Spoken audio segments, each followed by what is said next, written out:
بسم اللہ الرحمن الرحیم والصلاة والسلام علی رسولہ الکریم وعلی آلہ وصحبہ اجمعین۔ رمضان کا آخری عشرہ آج شام سے شروع ہو گیا ہے۔ آج پہلی تاقرات ہے۔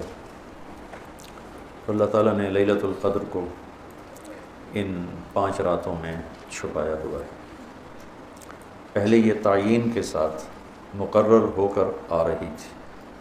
آپس کے جھگڑے ایسی نحوست ہیں کہ آپ خیمے سے باہر آئے، 2 صحابہ آپس میں ان کی کوئی تلخی ہوگی، ان کی آوازیں اونچی ہوں گی، جھگڑا بڑھ گیا۔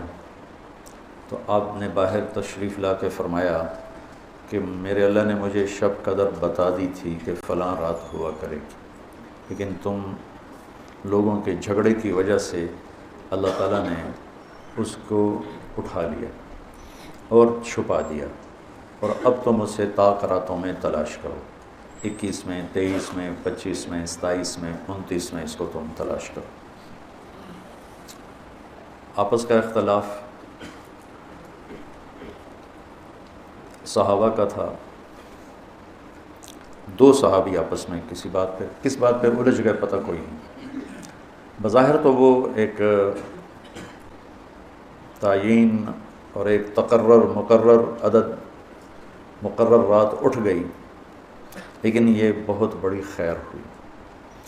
اگر یہ رات متعین ہوتی کہ 21 کی رات شب قدر ہوا کرے گی، یا 27 یا 23 یا 25 یا 29، اور آنے والے زمانے میں غفلت تو ہونی تھی، جہالت بھی ہونی تھی، نافرمانی بھی ہونی تھی۔ رات متعین ہو، لوگوں کو پتہ ہو آج شب قدر ہے، پھر لوگ نافرمانی کرتے تو نقد عذاب آتا۔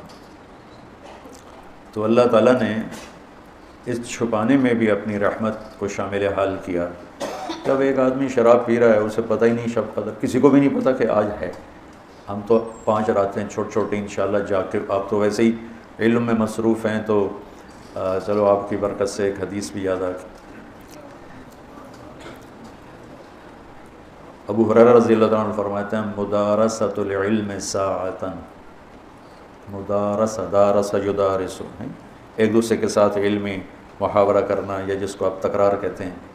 مدارست العلم ساعتاً خیر من احیاء لیلۃ القدر عند الحجر الاسود۔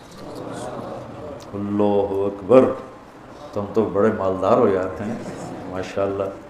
آپ کی رات اللہ کے فضل سے علم میں گزرتی ہے، تو اور لوگ بھی بیٹھے ہیں، میں ترجمہ کر دیتا ہوں۔ چند گھڑی، تھوڑی دیر کا علمی مذاکرہ، علمی گفتگو، علم کی طلب میں، علم کی تلاش میں، مناظرہ نہیں ہے، لڑائی جھگڑا نہیں ہے، علم کی طلب اور تلاش میں تھوڑی دیر علم کا مذاکرہ اور علم کی بات چیت، یہ حجر اسود کے سامنے کھڑے ہو کر لیلۃ القدر میں ساری رات نفل پڑھنے سے بہتر ہے۔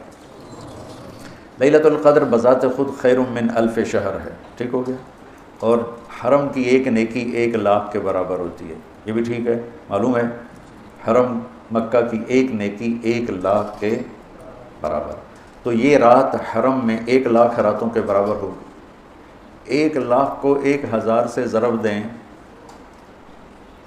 تو کتنا بنے گا؟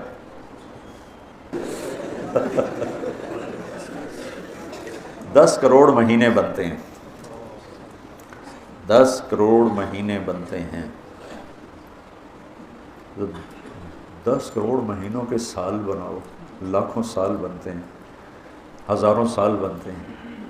تو علم کا مذاکرہ، علم کی طلب میں، علم کو سیکھنے کے لیے تھوڑی دیر بیٹھنا، وہ حجر اسود کے سامنے لیلۃ القدر میں ساری رات نفل پڑھنے سے بہتر ہے۔ یہ تو ہو گیا عام دنوں میں۔ جب یہ علم کی طلب رمضان میں ہو تو ہر عمل پہلے ہی 70 گنا بڑھ جاتا ہے۔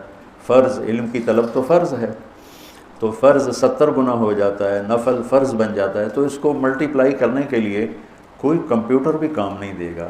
یہ آپ اللہ کے فضل سے آپ کی ساری ہم نے 25 کو چھٹی رکھی ہے، 2 راتیں گھر جا کے جاگ لینا، ایک 27 کی ایک 29 کی، تو انشاءاللہ تو ویسے بھی آج کل راتیں چھوٹی ہیں، تو یقیناً ایک رات تو ہوگی اس میں، 5 راتیں اگر ہم جاگ لیتے ہیں یقیناً ایک رات اس میں شب قدر ہے۔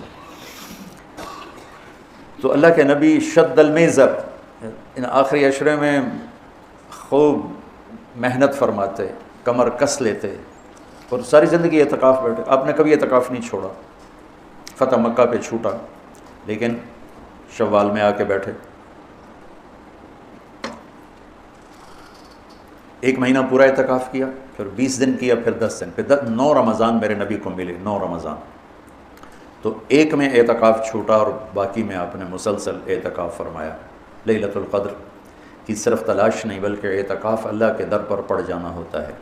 اور یہ نا ایک مناسبت ان سارے فرائض میں مجھے ایک نظر آئی جو میں آپ کے سامنے پیش کرتا ہوں، ٹھیک ہے؟ تو اللہ کی طرف سے لا الہ الا اللہ یہ کلمہ معرفت ہے، شناسائی کا کلمہ ہے، لا الہ الا اللہ محمد رسول اللہ، یہ اس کو کلمہ معرفت کہتے ہیں۔ معرفت کہتے ہیں پہچان کو، کلمے کے ذریعے سے ہمیں اپنے اللہ کی پہچان ہو۔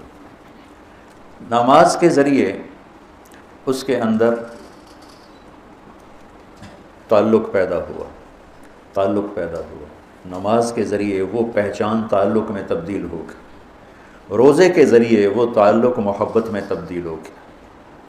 بھوکے پھر رہے ہیں، عاشق ہوویں عشق کماویں، دل رکھیں وانگ پہاڑاں ہو، سہ بدیاں ہزار علامیں کر جانے باغ بہاراں ہو، منصور جے چک سولی دتے جڑے واقف کل اسراراں ہو، سجدیوں سر چائی نہ باہو توڑے کافر کہن ہزاراں ہو، عاشق سوئی حقیقی جڑا قتل معشوق دے مننے، سر نو جوڑے تے مکھ نہ موڑے، ہمیں 100 تلواراں کھنے سہے، سچا عشق حسین علی دا باہو، سر دتے تے راز نہ بھنے۔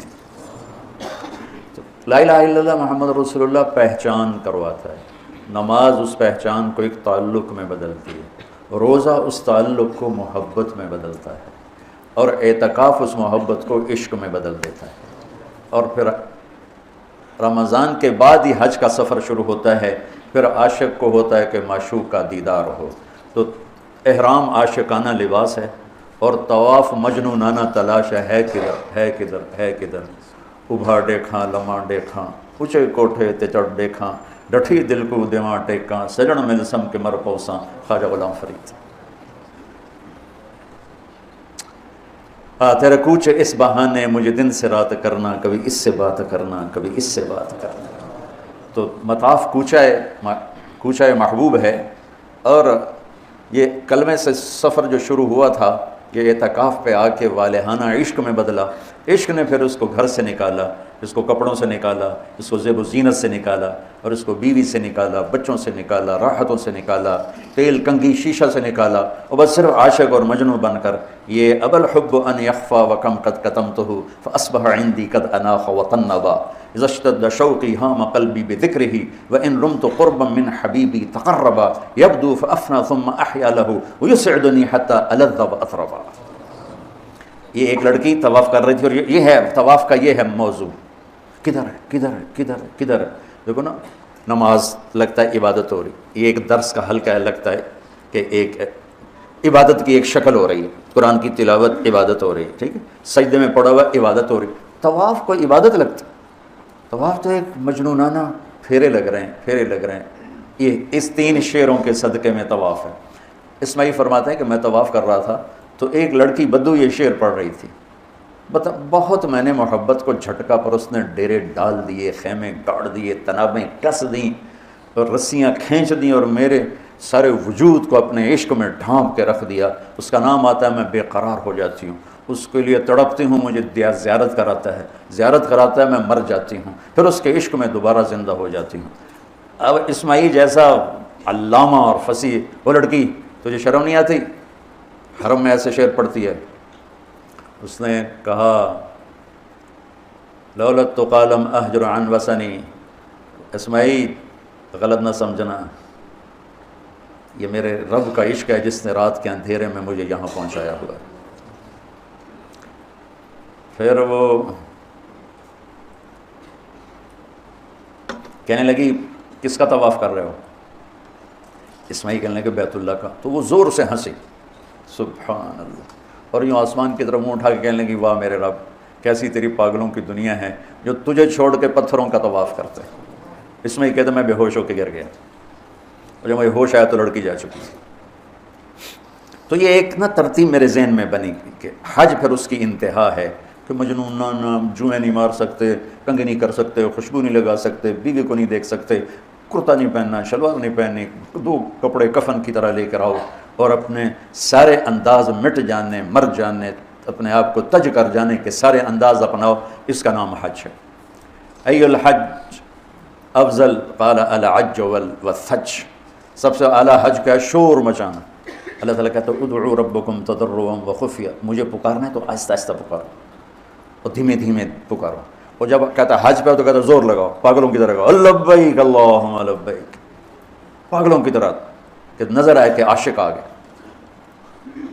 جو بلے شاہ فرماتے ہیں تیرے عشق نچایا کر کے تھیا تھیا, تو یہ حج وہ عشق ہے جو تھیا تھیا کر کے نچاتا ہے, بے قرار کر کے نچاتا ہے. تو یہ ایک ترتیب ہے میرے ذہن میں, ممکن ہے ٹھیک ہو, اللہ کرے ٹھیک ہو, نہیں تو بہرحال میرا ایک استنباط ہے. تو اعتکاف اللہ کے در پہ پڑ جانا ہے, اور اعتکاف والوں کو فضیلت ہے کہ وہ سوئے بھی ہوں تو ان کے لیے عبادت لکھی جاتی. باقی ہمارے جیسے لوگ تو نفل پڑھیں گے تو عبادت لکھی جائے گی, قرآن پڑھیں گے تو عبادت کا اجر لکھا جائے گا, اور اعتکاف والا سویا بھی ہو تو قلم اس کا چلتا رہتا ہے اس کے لیے. تو آج لوگ بیٹھ رہے ہیں, دعا کریں اللہ سب کا اعتکاف قبول فرمائے.